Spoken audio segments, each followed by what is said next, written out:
श्री दिग्विजय सिंह जी।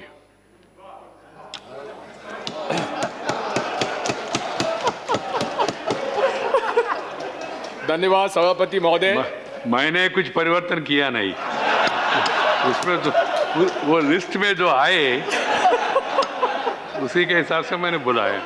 मैं आपको बधाई देता हूं, आपके माध्यम से माननीय सिंधिया जी को बधाई देता हूं। माननीय सभापति महोदय, जितने अच्छे ढंग से वे यूपीए सरकार में सरकार का पक्ष रखते थे, उतना ही अच्छे ढंग से उन्होंने आज भाजपा का पक्ष रखा है। आपको बधाई हो। वाह जी महाराज, वाह वाह जी महाराज। प्लीज प्लीज, हमेशा रहेगा।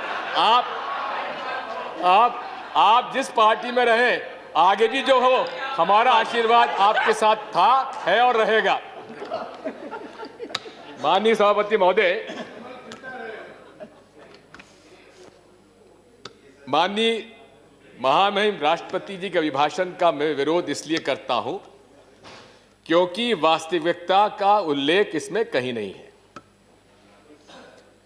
2014 में पहली बार भारतीय जनता पार्टी की विचारधारा का शुद्ध बहुमत के आधार पर प्रधानमंत्री चुना गया और इन 6-7 वर्षों में उन्होंने क्या क्या वादे किए थे और क्या क्या वादे निभाए, इसका कहीं उल्लेख नहीं है।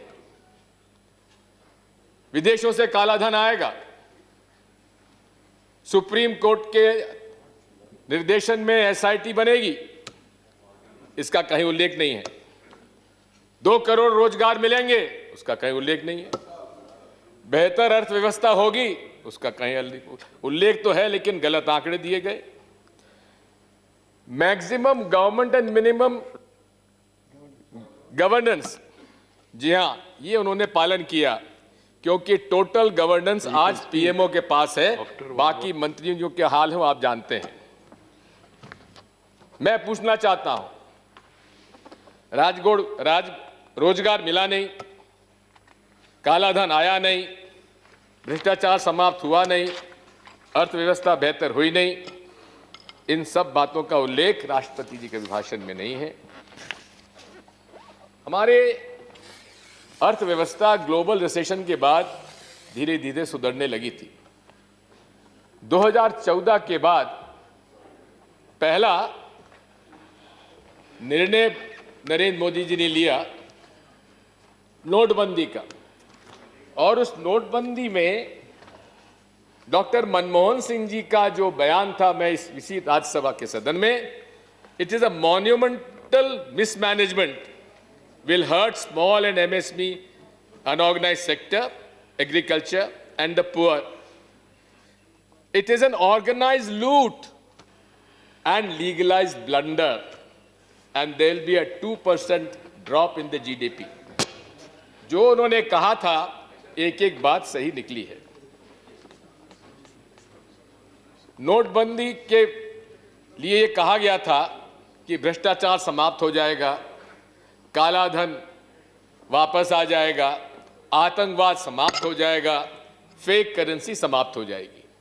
उस समय डिजिटल ट्रेडिंग की वकालत माननीय प्रधानमंत्री जी ने की थी।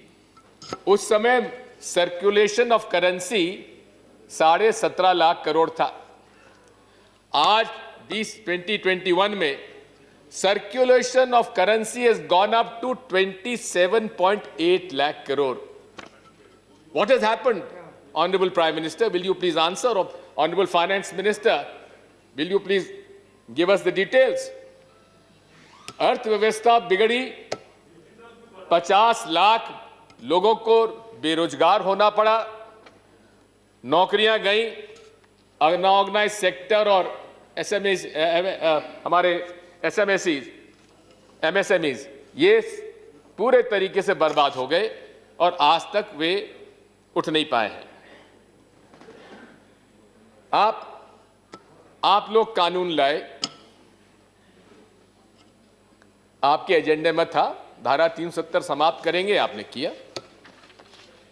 लेकिन अटल जी ने जो बात कही थी कश्मीर समस्या के बारे में, जब उनसे पूछा गया कि इसका हल क्या है, उन्होंने कहा इसका हल है जमहूरियत, कश्मीरियत और इंसानियत। इन 370 का कानून जब आप लाए तो कहीं भी किसी प्रकार से ना जमहूरियत नजर आई, ना इंसानियत नजर आई और ना कश्मीरियत नजर आई। क्या आतंकवाद समाप्त हो गया? आज भी आतंकवाद समाप्त नहीं हुआ है। और यदि आप आंकड़े देखेंगे तो पूरे तरीके से पिछले वर्षों की अपेक्षा कहीं ज्यादा लोग आतंकवाद की गतिविधियों में आहत हुए हैं, हमारे सिक्योरिटी पर्सनल आहत हुए हैं। और जो कश्मीर घाटी के लीडर्स जिन्होंने भारतीय संविधान के अंतर्गत हमेशा चुनाव लड़े, सरकारें बनाई, आपने उन सब लोगों को जेल में बंद कर दिया। क्या यही जमहूरियत है? यही इंसानियत है? और यही कश्मीरियत है? आप सीए एनआरसी लाए, ठीक है, आपके पास बहुमत है, आप लाए, लेकिन नरेंद्र मोदी जी ने 2014 में कहा था सबका साथ सबका विकास। 2019 में उन्होंने जोड़ दिया सबका विश्वास। मैं पूछना चाहता हूं, क्या इस देश के लोगों का विश्वास सीएए और एनआरसी लागू करने के लिए उनका विश्वास उन्होंने लिया? क्या उन वर्गों का उन्होंने विश्वास लिया जो कई दिनों तक ठंड में आंदोलन करते रहे? आज यदि आप देखेंगे तो पूरे तरीके से ये धीरे धीरे ये सरकार विश्वास खोती जा रही है। मैं अनुरोध करना चाहता हूं, बहुत कुछ बातें हमारे सिंधिया जी ने और हमारे मित्रों ने यहां कही है कोरोना वायरस के बारे में। पहला केस चाइना में डिटेक्ट हुआ दिसंबर 2019 में। भारत में जनवरी 2020 में केरला में केस डिटेक्ट हुआ, उसकी डेथ हुई। राहुल जी ने 12 फरवरी 2020 को यह बयान दिया था कि ये पेंडेमिक आ रहा है, होशियार हो जाइए। फिर उन्होंने दोहराया 3 मार्च 2020 कि इसमें आप सचेत हो जाइए, इसकी तैयारी करिए। उनके बयान का मखौल उड़ाया गया। 5 मार्च को पार्लियामेंट में स्वास्थ्य मंत्री जी ने कहा घबराने की बात नहीं है, हम बिल्कुल ठीक हैं। माननीय, मैं आपसे पूछना चाहता हूं कि हमने केवल चाइना और हांगकांग के आने वाले लोगों की स्क्रीनिंग करी, लेकिन उस समय तक 20 राष्ट्रों में कोरोना के केसेस आ चुके थे, रिपोर्ट हो चुके थे। लेकिन प्रधानमंत्री जी को अंतर्राष्ट्रीय अपनी ख्याति प्राप्त करने के लिए नमस्ते ट्रंप का आयोजन करना जरूरी था। 24 और 25 फरवरी को उस देश से जहां की कोरोना वायरस के केसेस थे, उनके लिए लाखों लोगों को नमस्ते ट्रंप के नाम पर उनको इकट्ठा किया गया। और यहां के अहमदाबाद की गरीबी और झुग्गी झोपड़ी को ना देख पाए, उसके लिए दीवार खड़ी कर दी गई। मैं आपसे पूछना चाहता हूं कि आपने, माननीय सिंधिया जी, किस प्रकार से भारतीय जनता पार्टी को बहुमत मिला मध्य प्रदेश में, उसका उल्लेख कर रहे थे। मैं उनसे अनुरोध करना चाहता हूं कि 2018 का चुनाव आप और हम सब लोगों ने मिलकर चुनाव लड़ा था।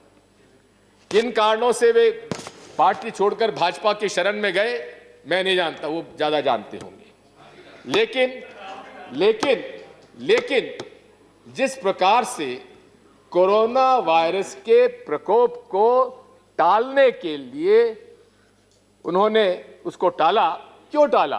क्योंकि मध्य प्रदेश की सरकार बनाने के लिए उनको समय चाहिए था, और जिस दिन सरकार उनकी बन गई उस दिन उन्होंने लॉकडाउन लगा दिया।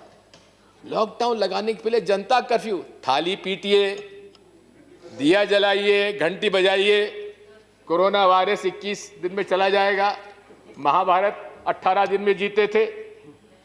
ये इस सोच का प्रधानमंत्री इस देश में हो, इसका हम लोग क्या कहें? मैं आपसे कहना चाहता हूं, लॉकडाउन लगाया, अरे सिंगापुर जैसे राष्ट्र ने 8 दिन का समय दिया और भारतवर्ष के अंदर 4 घंटे का समय, 4 घंटे में लॉकडाउन।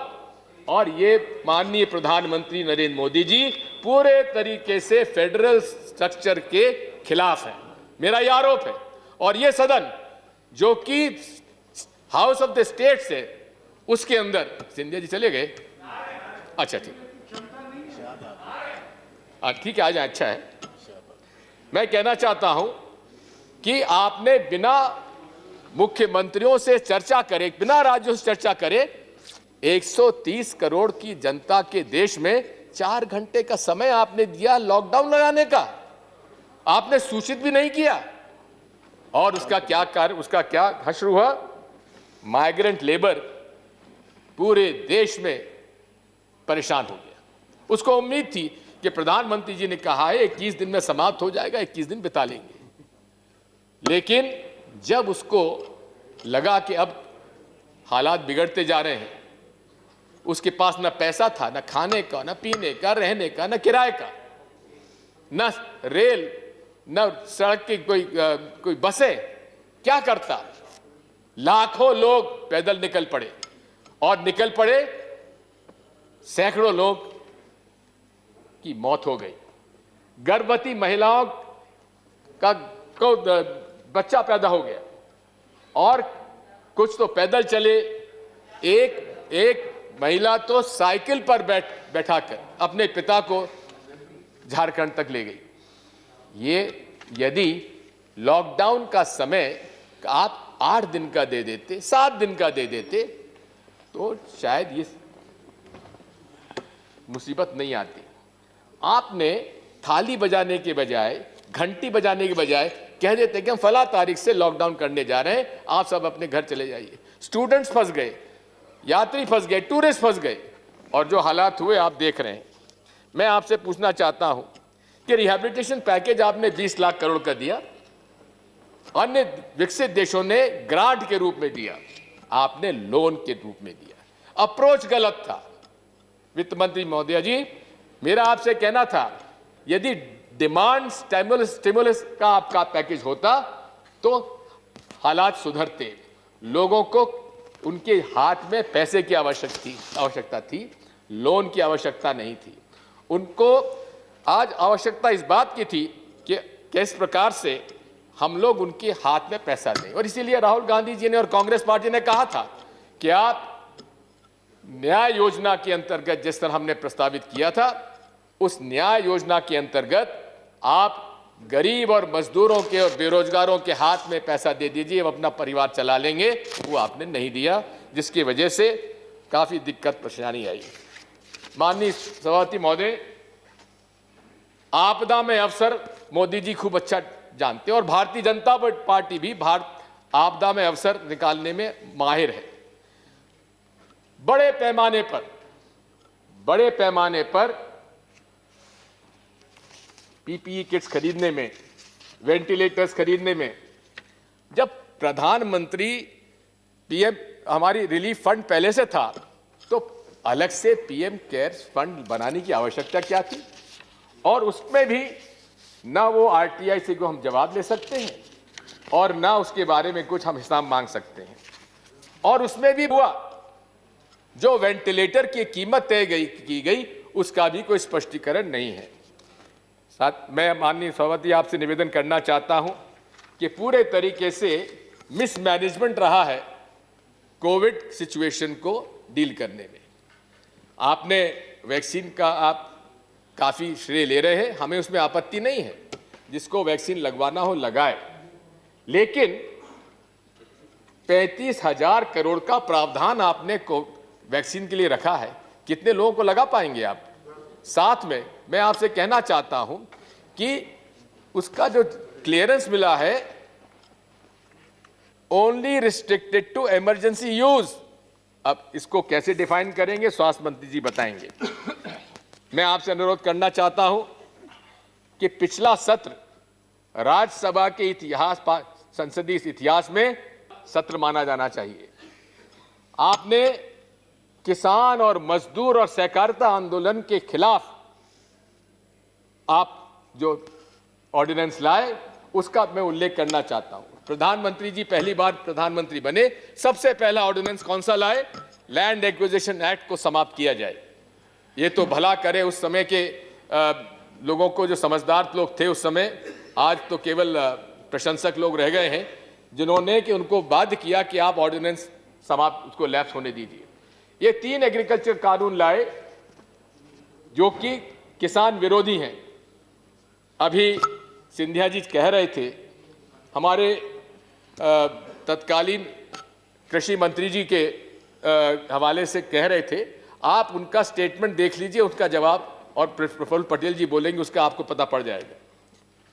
लेकिन इसके साथ साथ मैं आपसे निवेदन करना चाहता हूं कि उसके गुणदोषों पर मैं नहीं जा रहा हूं क्योंकि उसके ऊपर चर्चा नहीं हो रही है।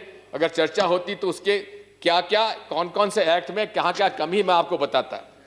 लेकिन आपने कांग्रेस मैनिफेस्टो की बात की है। कांग्रेस मैनिफेस्टो में टेक 5 मिनट्स मोर सर, उसमें मैनिफेस्टो में था, लेकिन मैनिफेस्टो में यह कहा था कि इस पर आम सहमति नहीं होगी। हमने मांग की थी कि आप ऑर्डिनेंस हम जो है उसको वापस करिए और सेलेक्ट कमेटी बनाइए। यहां पर अमेंडमेंट आए थे, सदस्यों ने दिए थे। मुझे इस बात का दुख है, मैं बहुत सम्मान करता हूं सभापति महोदय का, लेकिन मैं अपनी सीट पर था और अपनी सीट से मैंने डिवीजन मांगा, लेकिन डिवीजन नहीं दिया। इसके बारे में कौन जिम्मेदार है?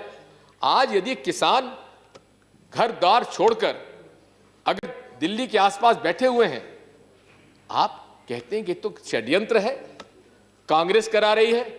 श्रीमान, मैं आपकी आज्ञा से माननीय प्रकाश सिंह बादल जी ने जो पत्र लिखा प्रधानमंत्री जी को, उसको पटल में रखना चाहता हूं। उन्होंने साफ कहा है, आज अकाली दल सबसे पुराना एनडीए अलाइ पार्टनर है उसका, शिवसेना जी भी उनसे अलग हो गई।